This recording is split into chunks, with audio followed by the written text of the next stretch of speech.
Hi, and welcome to our presentation. My name is Sierra, and I will be presenting the first half. My partner, Azariah, will be presenting the second half.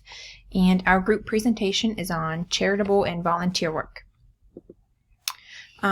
So we chose a general topic. We tried to meet in the middle because we both had different proposals. Mine was originally on a beach cleanup, and Azariah's was on breast cancer awareness.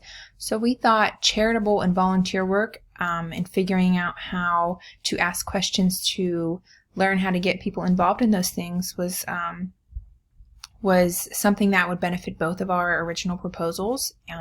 So that's what we did. We surveyed our classmates and our friends and family, and we discussed questions together to better understand how to get people involved in different charity and volunteer work. We tried to figure out different questions to kind of narrow down how to better get people involved and why they don't want to be involved if they don't.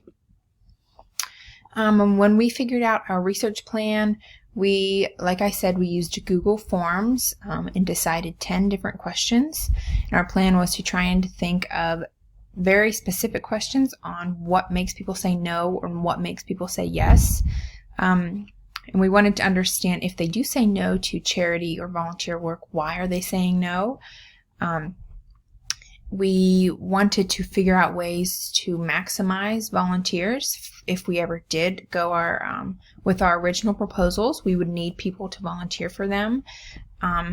So we figured these questions would really help us better understand personally how to organize these things to maximize our volunteers.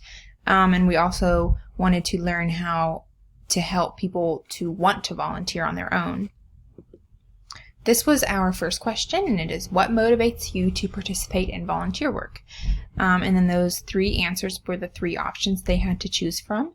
And as you can see, the majority of people, 76%, said that they're motivated to participate when they feel like they're making an impact.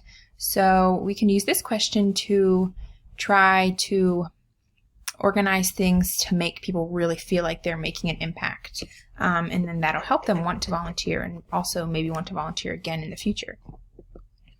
So our second question is, how do you feel when you donate your time?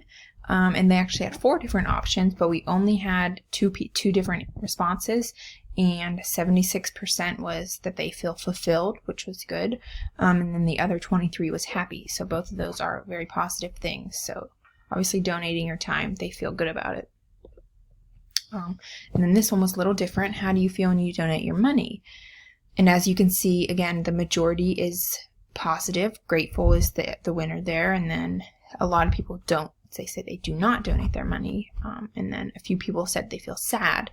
So money can be a little trickier. So maybe we could use this question to try to organize events that people only have to donate their time to benefit our causes, not their money. And our fourth question was, are you more likely to help a cause if it impacts you directly? And 66% said yes, and 33% say it doesn't matter, which is good because something that you're organizing isn't going to impact everyone directly. It just needs them to feel like they're making an impact, is what I'm learning from this. And our fifth question was, do you actively look for volunteer work, or do you prefer being offered the opportunity? And 71% of people said that I wait for others to ask me to volunteer, and 28% said that they look for opportunities. So this is showing that we would really have to get out there and try to ask people directly, hang up posters, figure out how to get the word out that we're looking for volunteers, and realize that people more likely than not are not going to be personally seeking out opportunities. So I'm going to hand it over to my partner Azariah to finish up the presentation. Thank you.